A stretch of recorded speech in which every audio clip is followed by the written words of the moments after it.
Mtu yeyote anaishi na maradhi sugu kama vile virusi vya HIV, kifua kikuu, saratani na mengineo anashauriwa kutumia dawa zake jinsi alivyoshauriwa na daktari bila kukosa. Komesha korona. Ujumbe huu umeletwa kwako na serikali ya Kenya.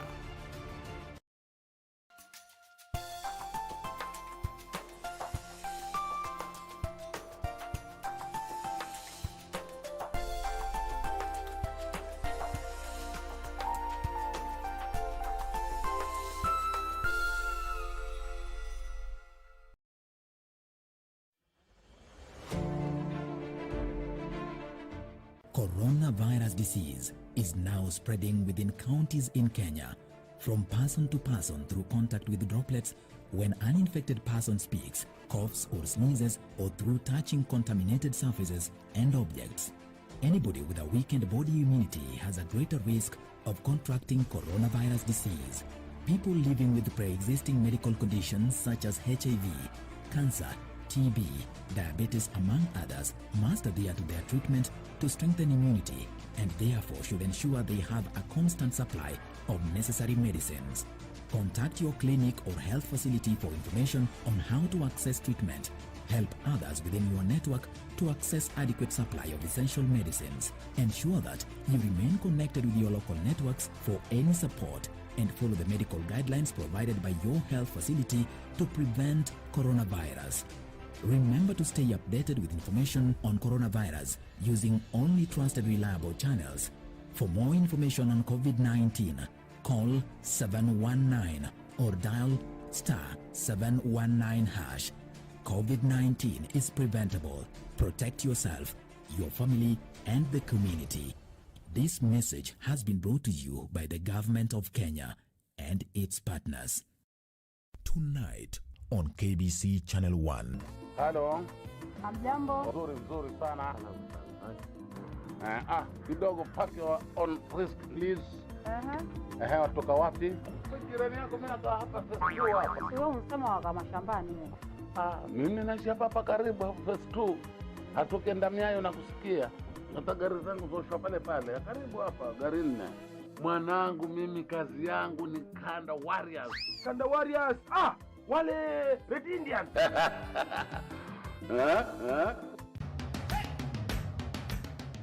Bwana Motiso, pikipiki yako ndio hii. Ukoshoni yangu. Hii pikipiki ni unakumbuka uliekelea the lowest unique bid yako ilikuwa ngapi? 18 shillings. Na unajua kuendesha hii gari? Kidogo. Haya, kitoko yako shika helmet, kifungu yako, chomoka na mali yako. Kujiunga na QuickBid ni rahisi. Enda kwenye M-Pesa, bonyeza paybill kisha weka business number 4032353. Kwenye account weka kodi ya bidhaa unayotaka na bid yako ya chini zaidi. Kwa mfano TV 16. Kisha weka shilingi 20 tu kama idadi yako. Weka bid yako pia kwenye www.quickbid.co.ke. Kumbuka, bid ya chini zaidi ya kipekee ndio hununua. QuickBid, bidhaa bora kwa bei ya chini. Je, unajua unaweza ukachukua bima ya mazishi? Chukua bima ya mazishi ili usiwe na mfadhaiko unapopatwa na msiba. Sera hii huhakikisha gharama zote za mazishi zinazingatiwa. Sasa umejua. IRA, bima bora kwa taifa.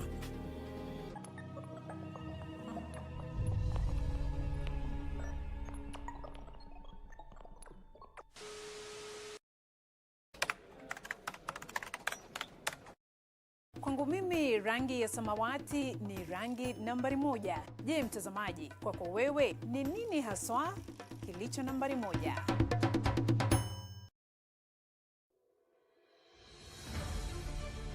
Virusi vya korona huenea unapokaribiana na mtu aliyeambukizwa kupitia matone, haswa wakati anapokohoa au kupiga chafya, na pia kwa kugusa sehemu au vifaa vilivyo na virusi hivi. Ukihisi dalili kama vile kupandwa na joto, kikohozi, maumivu mwilini na ugumu wa kupumua na unashuku ulikaribiana na mwadhiriwa, jitenge kisha piga nambari 719 ili upate usaidizi. Mtu yeyote anaishi na maradhi sugu kama vile virusi vya HIV, kifua kikuu, saratani na mengineo anashauriwa kutumia dawa zake jinsi alivyoshauriwa na daktari bila kukosa. Komesha korona. Ujumbe huu umeletwa kwako na serikali ya Kenya.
Na hali gani mpenzi mtazamaji, karibu kwenye Darubini ya Channel 1 leo ikiwa tarehe 16 mwezi wa 6 mwaka 2021, ambapo mtazamaji tumekuandalia wewe nusu ya mambo kama ilivyotukia kutoka kila pembe ya dunia. Mtazamaji, hii leo pia ni siku ya mtoto Mwafrika na ripota wetu Yusuf Farah ameweza kutuandalia makala maalum kuhusiana na siku hii. Je, hoja zako ni zipi? Lakini kwanza mtazamaji, tupate vidokezo. Shule ya msingi ya Uhuru eneo la Oljororok, kaunti ya Nyandarua yafungwa baada ya wanafunzi 16 na walimu 4 kuambukizwa ugonjwa COVID-19. Time is here for us to begin to socialize our people. That is not good enough to have peaceful elections. It's good enough to have peaceful and meaningful elections. Serikali kuweka mikakati mahsusi kuhakikisha uchaguzi usio na ghasia mwaka 2022.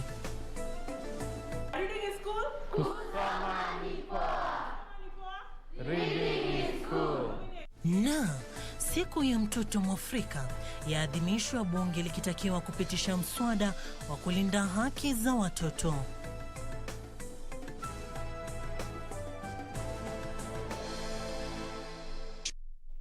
Na mtazamaji, sasa karibu tuweze kukujuza taarifa hizo kwa ukamilifu. Kumbuka pia unaweza kutupata mbashara pale Facebook na Twitter @KBC Channel 1 na @Sarafin_Robi. Mwenzangu wa ishara ni Anwangeshi na mimi ni msomaji wako Sarafina Robi. Tukianza ni kwa Wizara ya Usalama wa Kitaifa imekariri kwamba itaweka mikakati madhubuti ya kiusalama kuhakikisha uchaguzi mkuu wa mwaka ujao haukumbwi na ghasia. Waziri wa Usalama wa Kitaifa Fred Matiang'i leo alikutana na makamishna wa kanda ya kaunti ya jijini Nairobi ambao aliwaagiza kuanzisha taratibu dhabiti ili kuepusha ghasia za kiuchaguzi. Our principal secretary. Akiongea wakati wa kikao na warakibu wa maeneo na makamishna wa kaunti jijini Nairobi, Waziri wa Usalama wa Kitaifa Fred Matiang'i alisema wizara hiyo haitalegeza kamba wakati uchaguzi mkuu wa mwaka 2020 ukikaribia. Matiang'i alifichua kwamba wizara hiyo itaanza kuweka ramani ya maeneo mbalimbali mwezi ujao ili kuepusha uwezekano wa ghasia na uhalifu unaohusishwa na uchaguzi mkuu. Many of you are very experienced officers. You know how we plan for elections in terms of deployment, in terms of mapping the country to be sure that we keep the country peaceful and stable through the electioneering period. And then to ensure that we are ready to deal with whatever challenges that we may face in the course of that period of time. Matiang'i aliwaagiza maafisa wa serikali kuweka mikakati ya kushauriana na umma kuhusu haja ya chaguzi za amani badala ya kusubiri kuchukua hatua baada ya ghasia kutokea. Time is here for us to begin to socialize our people. That is not good enough to have peaceful elections. It's good enough to have peaceful and meaningful elections. That people understand really what this electoral process is all about. Wizara ya Usalama wa Taifa itafanya kazi pamoja na asasi huru ili kukabiliana na wanaochochea ghasia na vitendo vya uhalifu. And all our agencies here, I mean including the NCIC and institutions that we collaborate with in the criminal justice sector, although they're independent offices, so that we all plan on what we are going to do together to ensure that we shepherd the country through the electoral cycle. Wakati huo huo, vijana humu nchini wamehimizwa kuwa mabalozi wa amani huku taifa likijiandaa kwa uchaguzi mkuu ujao.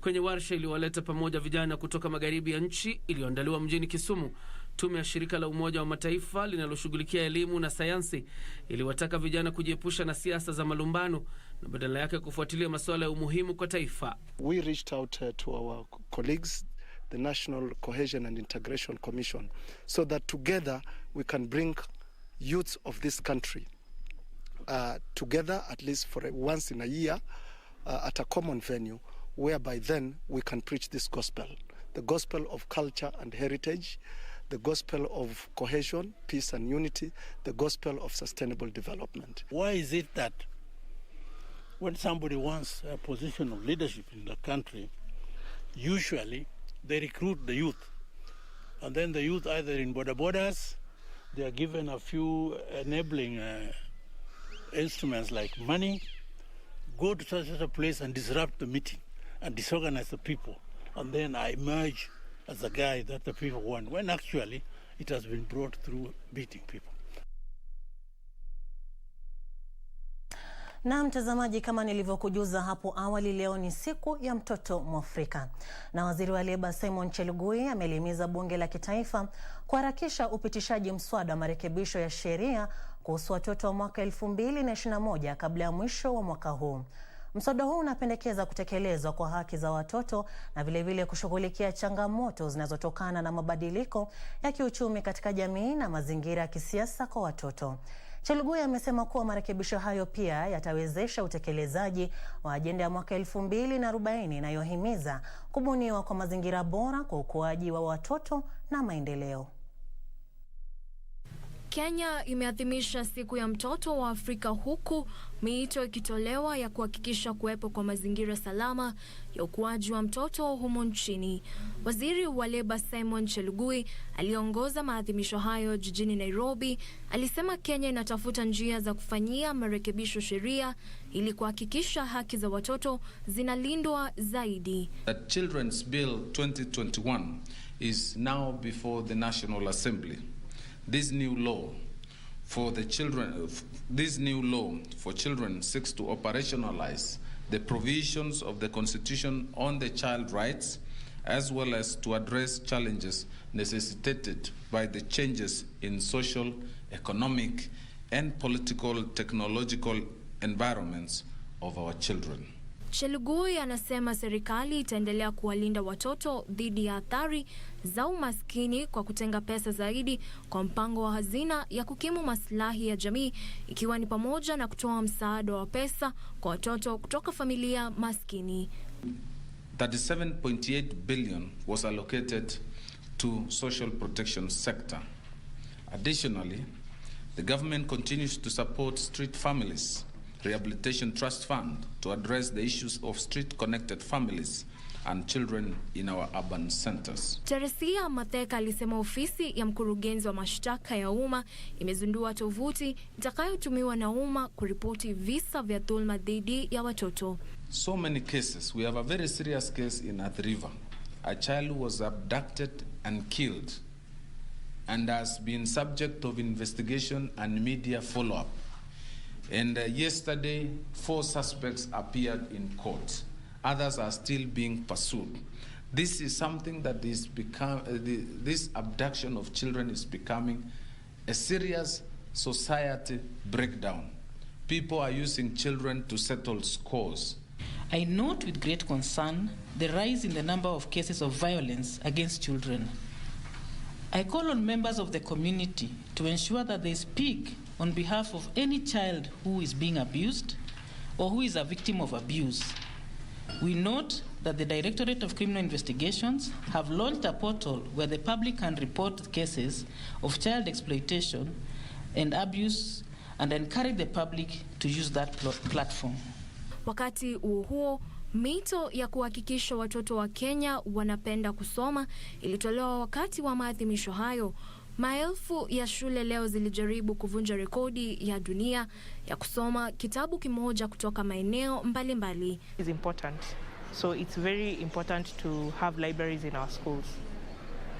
It's very important for us to have a reading culture so that then we can excel even in our academics. So education is SDG 4. If you look at what we are doing here today, which is about reading, which falls under the target 4.7 for literacy and numeracy skills, this is our contribution to enable children all over Kenya develop that reading culture. Wadau wa elimu walisema elimu ni haki muhimu ya kimsingi ya binadamu na ni muhimu katika maendeleo. Jacqueline Masharia, Darubini ya Channel 1. Na mtazamaji, endelea kutuma hoja zako kuhusiana na siku hii ya mtoto Mwafrika. Kumbuka pia ripota wetu Yusuf Farah ametuandalia makala kuhusiana na siku hii. Sasa tukielekea mahakamani, ni kwa mahakama kuu imezuia kuchunguzwa kwa majaji 6 waliotemwa na Rais Uhuru Kenyatta kwenye orodha ya majaji waliopendekezwa kwa uteuzi. Katika rufaa iliyowasilishwa na wakili Bernard Odero Okello, mahakama imezuia tume ya huduma za mahakama kuchukua hatua zozote dhidi ya majaji hao 6 kutokana na sababu zilizotolewa na rais za kukataa kuwateua majaji hao. Kwenye rufaa iliyowasilishwa na wakili Bernard Odero Okello, mahakama imepiga marufuku hatua zozote za kinidhamu dhidi ya majaji 6 ambao waliachwa nje kwenye shughuli ya uteuzi na Rais Uhuru Kenyatta. James Makau alipiga marufuku tume ya huduma za idara ya mahakama kutokadiria, kuchapisha au kutangaza hadharani ripoti ya rais iliyosababisha kutoteuliwa kwao. Mahakama pia ilipiga marufuku uchunguzi, kushtakiwa au kuwasilishwa kwa rufaa yoyote au pendekezo la kuondolewa kwa majaji hao na tume ya huduma za idara ya mahakama au kuingiliwa kwa majukumu yao kwa misingi ya ripoti ya rais. Tume ya JC pia ilizuiwa kuanzisha au kupendekeza hatua zozote dhidi ya majaji hao. Mahakama hiyo pia iliwasilisha rufaa ya mtaalamu wa upasuaji kutoka Nakuru, Benjamin Magare Gikenyi, kwa jaji mkuu ili ateue jopo la majaji 3 ili isikilizwe na uamuzi kutolewa. Hali kadhalika, mahakama iliagiza kuondolewa kwa majina ya jaji mkuu, mwanasheria mkuu na majaji 31 walioteuliwa na rais, kwani wameshtakiwa kibinafsi. Kwingineko, Sheikh Furhan Hussein amehukumiwa kifungo cha nje na kutozwa faini ya shilingi milioni 3.5 kwa makosa matatu, mojawapo likiwa ulanguzi wa watu. The accused person is sentenced to a fine of shillings 1.5 million on count number 2, 1.5 million on count number 4, and 500,000 shillings on count number 3. In default of payment of fine on any of the counts, he will serve 12 months imprisonment, making a total of 36 months imprisonment as provided further. Hussein alishtakiwa kwa kuajiri raia mmoja wa Pakistan na wengine 8 wa Nepal kama wachezaji densi kwenye kilabu cha Belbel mtaani Parklands jijini Nairobi, na pia kwa kughushi vyeti vya usafiri. Mwishowe, mahakama imeagiza upande wa mashtaka kuwasilisha upya stakabadhi za kesi kwa gavana wa kaunti ya Samburu, Moses Lenol Kulal, kwenye kesi ya ufisadi inayomkabili. Lenol Kulal anakabiliwa na mashtaka ya utumizi mbaya wa mamlaka kutokana na madai ya ubadhirifu wa shilingi milioni 84.6 pesa za umma. Anashtakiwa kwa kutumia kampuni yake ya kibinafsi, Oric Service Station, kusambaza mafuta ya petroli na dizeli kwa serikali ya kaunti. Nikiripotia Darubini ya Channel 1, jina langu ni Sarafina Robi. Na mtazamaji, kando na taarifa hiyo niliyokuandalia hapo awali, kumbuka pia unaweza kutupata pale Facebook na Twitter. Naona wengi mnatuma hoja zenu, akiwemo Jared Indeche, Patrick Kuria, Brian Kiplimo, Dave Daka ambaye anasema anatazama kutoka Uriri Rombe huko Migori, Amon Kiprono kutoka Kapsisiwa Nandi County, Sebastian Mongela pia anasema anafuatilia taarifa zetu. Mtazamaji, tunachukua mapumziko mafupi sana, tunarejea na taarifa zaidi, usende mbali.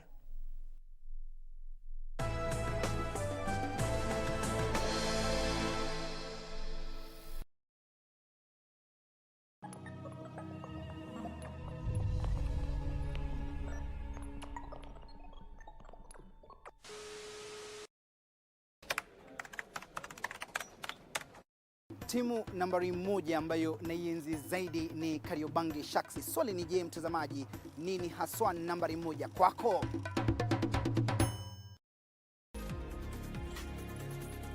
Je, unajua unaweza chukua bima ya maisha ili kusaidia familia yako na unaowapenda iwapo watapatwa na msiba usiotarajia kama vile kifo au ugonjwa? Chukua bima ya maisha na uhakikishe familia yako ina maisha bora siku za usoni. Bima ya maisha hukusaidia kuweka akiba ambayo hulipwa ikishapevuka. Sasa umejua, IRA, bima bora kwa taifa. Kupata skiza tune ya Usifadhaishwe, dial *811 *815 #.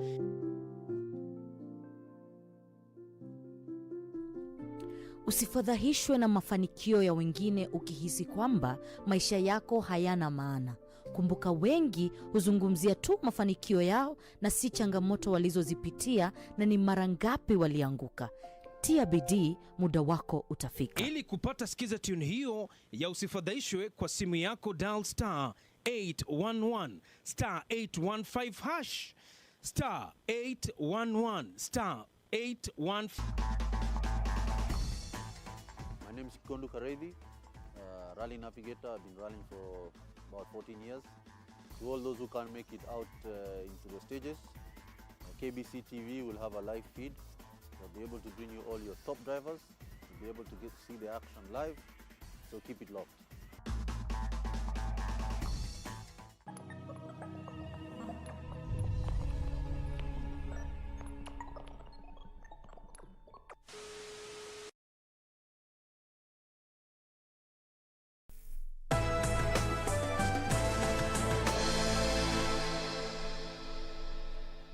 Na mtazamaji, kama nilivyokuwa nimekujuza, leo ni siku ya mtoto Mwafrika, na kama ndio umefungulia runinga yako mtazamaji, unatazama Darubini ya Channel 1.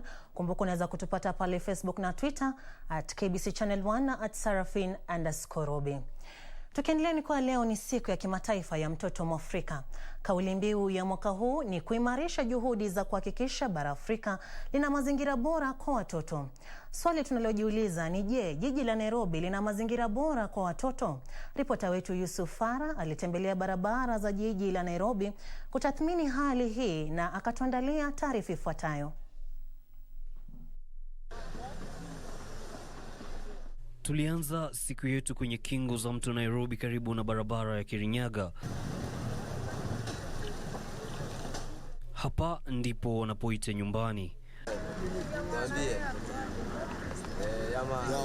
Tabasamu zinazofunika huzuni yao. Chakula sio rahisi kupatikana huku.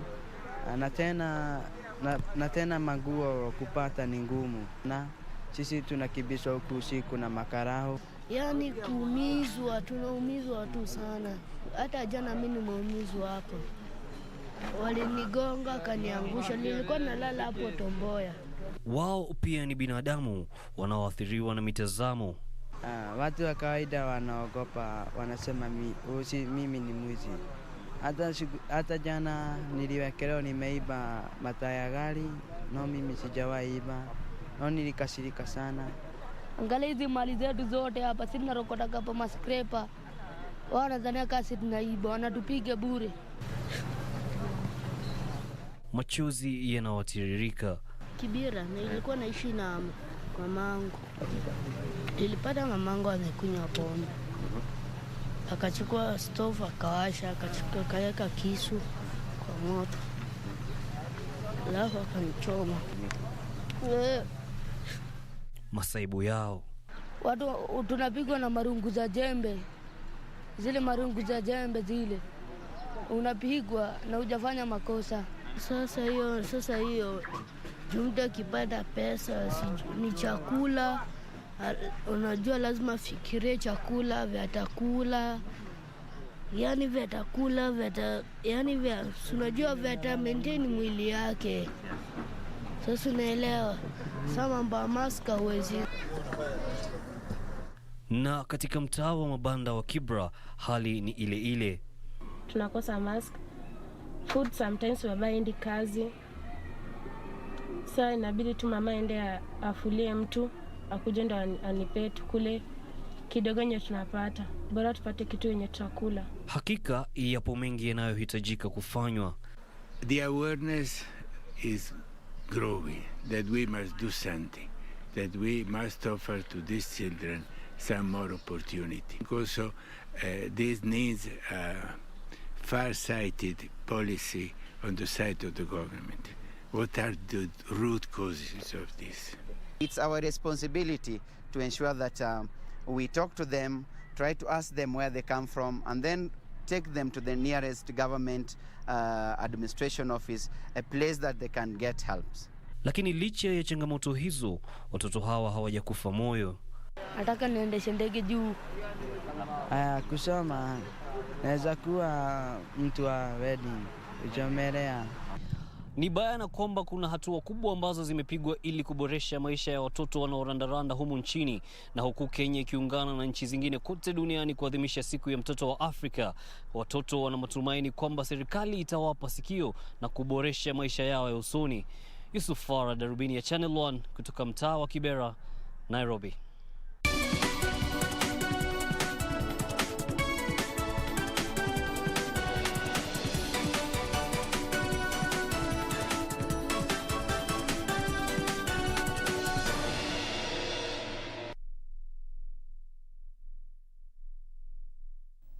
Na mtazamaji, sasa karibu kwenye safu ya biashara.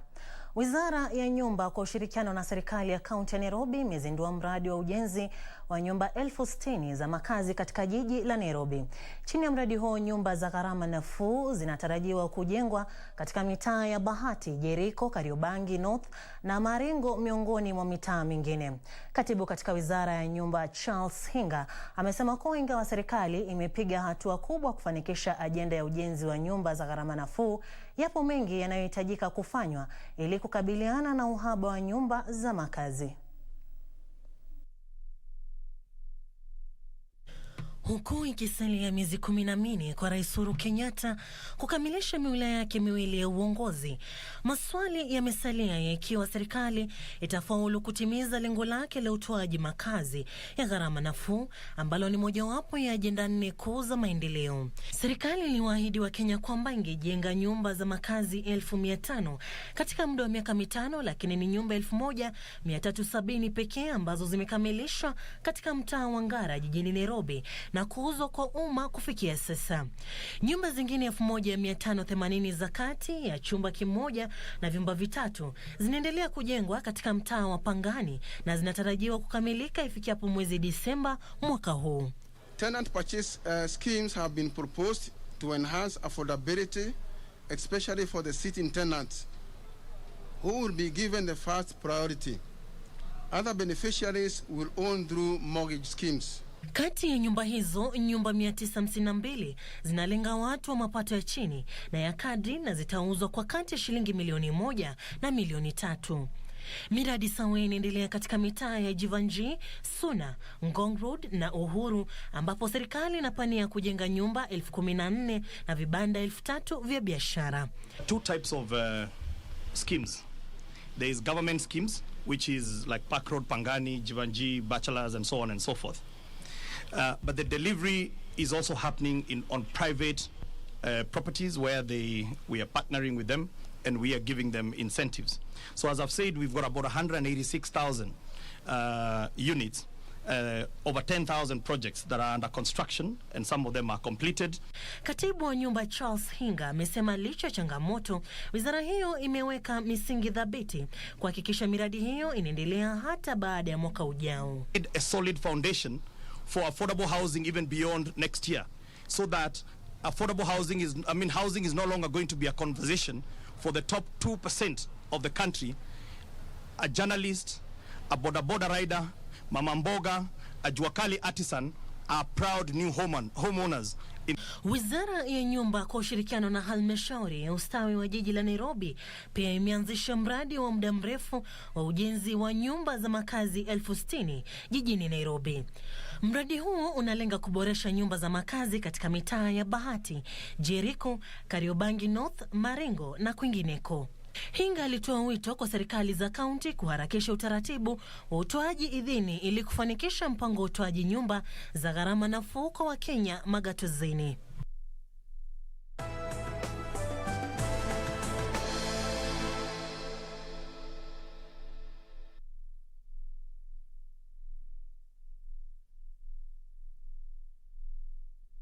Tukiendelea mtazamaji, ni kwa serikali imefunga shule ya msingi ya Uhuru iliyoko eneo la Oljoro Orok, kaunti ya Nyandarua, baada ya wanafunzi 8 na walimu 4 kuambukizwa ugonjwa COVID-19. Wanafunzi wengine 70 wamekuwa wakiharisha, kutapika na kuwa na joto jingi mwilini kwa muda wa siku 5 zilizopita. Serikali ya kaunti ya Nyandarua imewapeleka wataalamu wa afya katika shule hiyo kuchukua vipimo zaidi. Haya yanajiri huku watu wengine 485 wakiambukizwa ugonjwa wa COVID-19 katika muda wa saa 24 zilizopita. Wasiwasi umekumba shule ya msingi ya Uhuru katika eneo la Orjororok katika kaunti ya Nyandarua baada ya wanafunzi 16 na walimu 4 kubainishwa kuambukizwa ugonjwa wa COVID-19.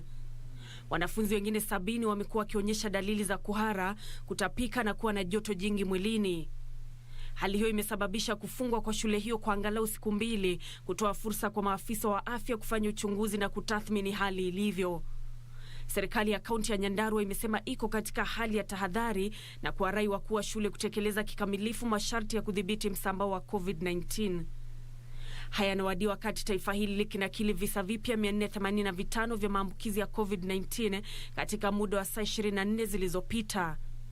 Idadi hiyo inawakilisha kiwango cha 9.1% cha maambukizi. Hakuna mgonjwa aliyeripotiwa kufariki kutokana na ugonjwa huo hii leo. Wizara ya Afya inasema wagonjwa 312 wamepona, lakini wengine 1076 bado wamelazwa hospitalini. Wagonjwa 102 wako kwenye vyumba vya wagonjwa mahututi na wengine 4810 wanaendelea kupokea huduma za matibabu wakiwa nyumbani. Hali kadhalika, Wizara ya Afya imetoa wito wa utulivu miongoni mwa watu wanaopaswa kupokea chanjo dhidi ya ugonjwa huo, ikisema tatizo la uhaba wa chanjo linashughulikiwa. Chama cha madaktari na wataalamu wa meno kimeelezea kufadhaishwa na ukosefu wa dozi za chanjo hiyo katika taasisi za afya. Kwingineko, wakazi wa kaunti ya Baringo wamehimizwa kufika katika taasisi za afya kupokea dozi ya pili ya chanjo ya COVID-19.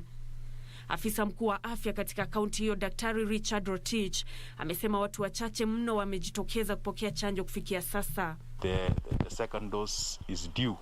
So we are asking our people at home, those who are 58 years and above, our teachers, our security personnel, as well as our colleagues in the medical field, they should be able to come for the second dose. We continue observing COVID-19 measures because this disease is a killer disease.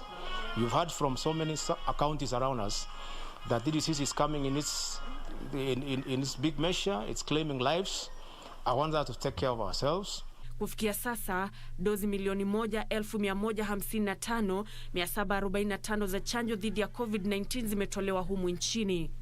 Kati ya dozi hizo, 991,184 ni za awamu ya kwanza, ilhali 164,561 ni awamu ya pili. Nancy Okware, Darubini ya Channel 1.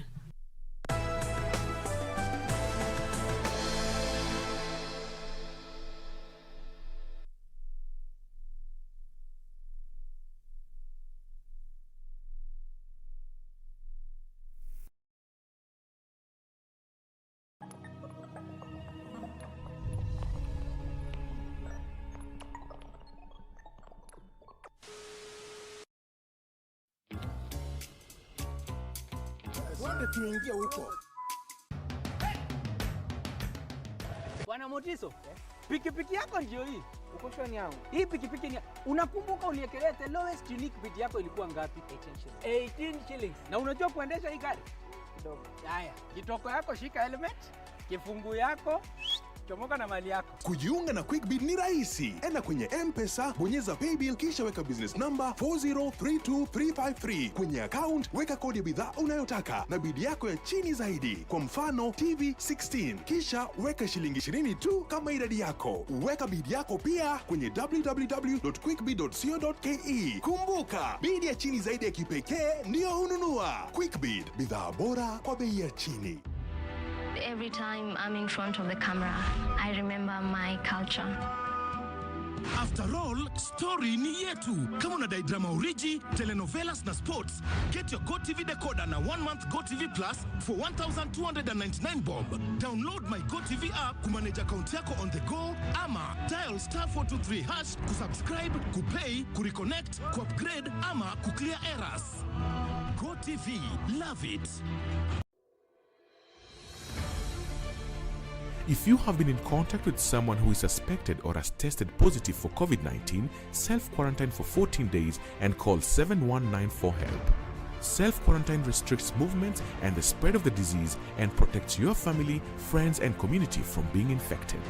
During self-quarantine, you are advised to stay in a separate room, disinfect surfaces and clothing with appropriate disinfectant, avoid sharing household items, including utensils, towels and beddings, do not receive visitors, wear an appropriate face mask if you must be around other people. COVID-19 is preventable. Protect yourself, family and the community. This message has been brought to you by the Government of Kenya and its partners.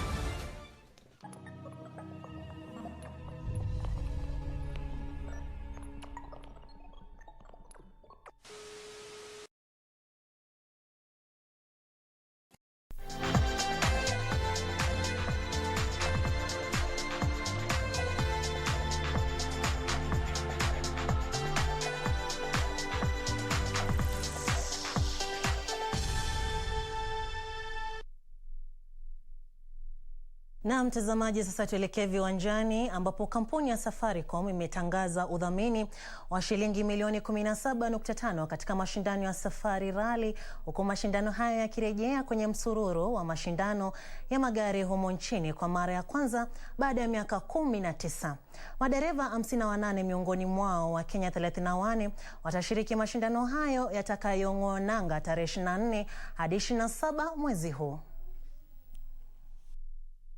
Huku zikizalia siku 8 mashindano ya Safari Rally kung'oa nanga, maandalizi yameshika kasi huku madereva wakinuia kushiriki mashindano hayo yanayorejea kwenye msururu wa dunia wa mashindano ya magari baada ya muda wa miaka 19. Kampuni ya Safaricom imetangaza udhamini wa shilingi milioni 17.5 kwenye mashindano hayo. We are happy to be involved both with the drivers but also supporting the overall Safari Rally itself. But more importantly, it's about empowering youth. It's also a period we've come from, which is through the COVID period. We want the economy and the people to have to feel good and to come through, and this gives hope and inspiration for young people. Udhamini huu unajumuisha shilingi milioni 15 zitakazotumika kuwapiga jeki madereva watatu humu nchini. Young talented drivers join at age not above 27 and they are mentored for a period of 2 to 3 years. The idea is to get them driving into WRC events. We are starting with the WRC Safari Rally. We hope that we will be able to secure training for these youngsters in Europe. Madereva hao ambao wamejumuishwa katika mpango wa shirikisho la mashindano la magari duniani FIA wa kubuni talanta ya madereva chipukizi wanajumuisha Jeremy Wahome na Hamza Anwa wenye umri wa miaka 22 pamoja na McCray Kimathi mwenye umri wa miaka 26. The core of all the programs that we are doing in sports are the youth, because that really is the future. That's the pipeline that we must continue to broaden so that it doesn't close at the end of the day. Because we owe it. We owe it to ourselves, but more importantly, we owe it to all the generations that come after us to keep that pipeline, broad and open. Madereva 58 miongoni mwa Kenya 34 watashiriki mashindano hayo yatakayong'oa nanga tarehe 24 hadi 27 mwezi huu.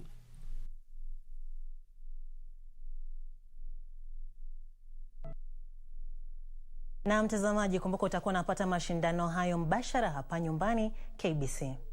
Tukiendelea ni kwa mabingwa ya ligi kuu ya soka nchini Uingereza, Manchester City watachuana na Tottenham kwenye wikendi ya kwanza ya msimu wa ligi wa mwaka 2021 na 22. Mechi za mkondo wa kwanza zitaandaliwa tarehe 14 mwezi Agosti, huku Brentford iliyopandishwa ngazi ikikabiliana na Arsenal kwa mara ya kwanza kwenye mchuano wa ligi kuu tangu msimu wa mwaka 1946 na 47. Norwich na Watford waliopandishwa ngazi msimu uliopita watachuana na Liverpool na Aston Villa mtawalia. Manchester United itachuana na Leeds, na mabingwa wa ligi ya mabingwa barani Ulaya Chelsea watakuwa mwenyeji wa Crystal Palace. Aidha, vilabu vya ligi kuu nchini Uingereza vilipewa fursa ya kuwaruhusu mashabiki kadhaa kuhudhuria mechi baada ya kulegezwa kwa vikwazo vya kukabiliana na virusi vya corona mwishoni mwa msimu wa mwaka 2020 na 21.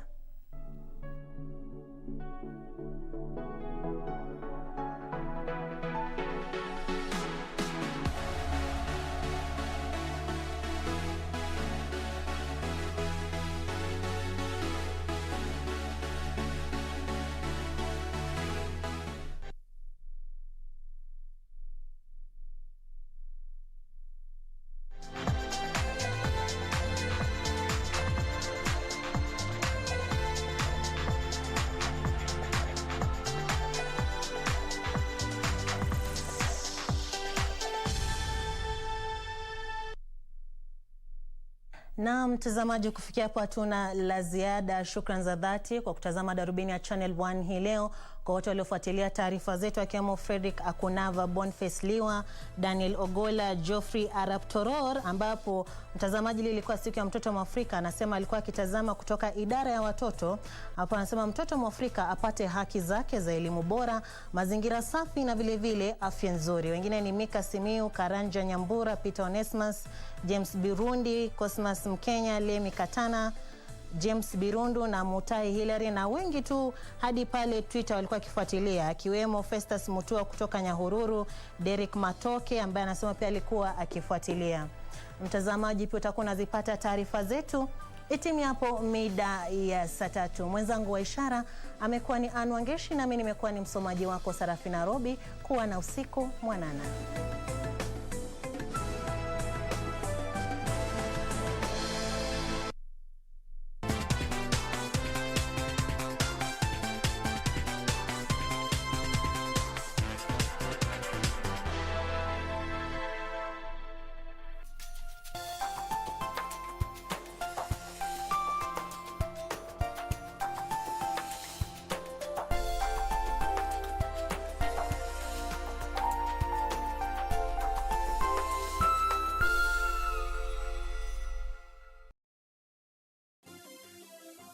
Vera Beauty College. Vera Beauty and Fashion College, with branches in Nairobi, Eldoret, Thika and Meru. Did you know that we are a TVET approved institution? We offer courses in fashion design, interior design and soft furnishing, event decoration, flower arrangement, event planning, hairdressing, barbering and dreadlocks, beauty therapy, makeup, nail technology, spa massages, teaching skills, TOT, solo business management, and many more. Register now and visit our website on www.verabeautycollege.com.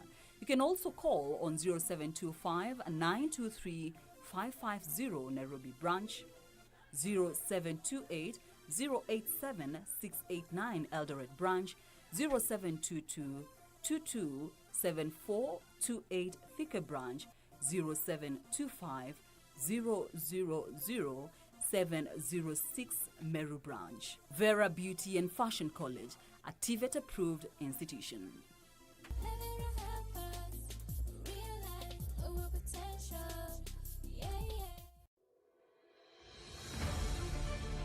Virusi vya korona huenea unapokaribiana na mtu aliyeambukizwa kupitia matone, haswa wakati anapokohoa au kupiga chafya, na pia kwa kugusa sehemu au vifaa vilivyo na virusi hivi. Ukihisi dalili kama vile kupandwa na joto, kikohozi, maumivu mwilini na ugumu wa kupumua, na unashuku ulikaribiana na mwadhiriwa, jitenge kisha piga nambari 719 ili upate usaidizi. Mtu yeyote anaishi na maradhi sugu kama vile virusi vya HIV, kifua kikuu, saratani na mengineo anashauriwa kutumia dawa zake jinsi alivyoshauriwa na daktari bila kukosa. Komesha korona. Ujumbe huu umeletwa kwako na serikali ya Kenya.